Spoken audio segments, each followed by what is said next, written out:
Hello everyone! Maayong adlaw sa tanan nga taga Cebu, Philippines. It's Joe here. For today's video, I will talk about Bible. What is Bible?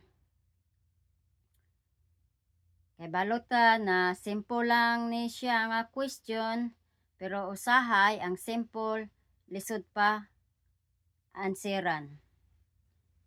Anyway, what is Bible or unsa ang Biblia? Ang Biblia usa ni ka libro, pero gibahin-bahin ni sa duha ka bahin. Unsa man ang duha ka bahin? Number 1, the Old Testament or ang daang kasulatan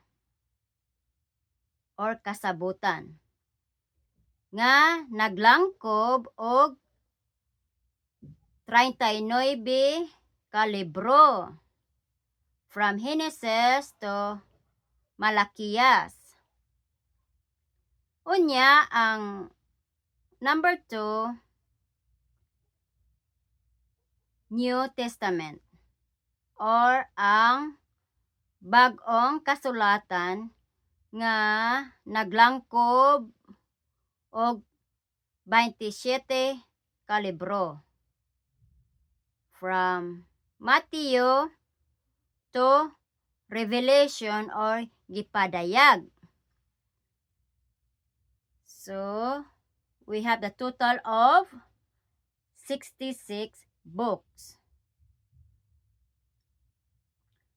Unya, ang matag usa niini nga mga libro gibahin-bahin ngadto sa mga kapitulo o mga bersikulo. As you can see here in this Bible, this is English though. I have Cebuano here but it's very small. So gibahin-bahin ni siya. Well, Genesis to Malachi. That's Old Testament.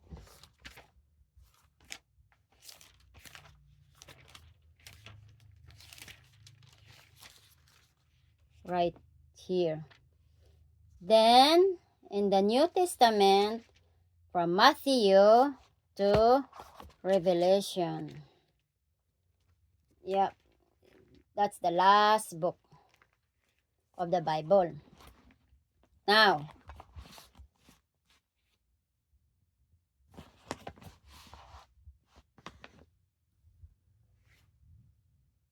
so, mao na siya ang Biblia. Pero, unsa man ang nakasulat sa Biblia? Unsa man ang naa sa Biblia?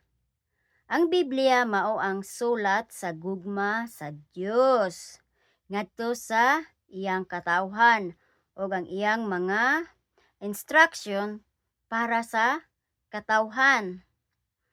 Sa taliwala sa mga panid sa Biblia, makakaplag ka sa kamatuoran nga pagatuohan, mga saad nga angay ang kunon, mga mando nga sundon, og ang uban pa. Sa ikaduha na Timoteo 3:16 hantod sa 17, nag-ingon, ang tibuok kasulatan gisulat uban sa lamdag gikan sa Dios og mapuslanon, kini alang sa pagtudlo sa kamatuoran, sa pagbadlong, sa pagsaway, ug sa pagtudlo unsaon pagkinabuhing matarong aron ang nag-alagad sa Dios masangkap pag-ayo og maandam sa tanang mga buhat. So, mao na siya ang naa sa Biblia na mga pagbadlong sa atong mga binuhatan, maayo ba o dili, o mga pagtudlo. Unsaon pagkinabuhi nato nga matarong kita sa mata sa Ginoo. Alright, this is all for today. I will see you next time and thank you for watching. Bye!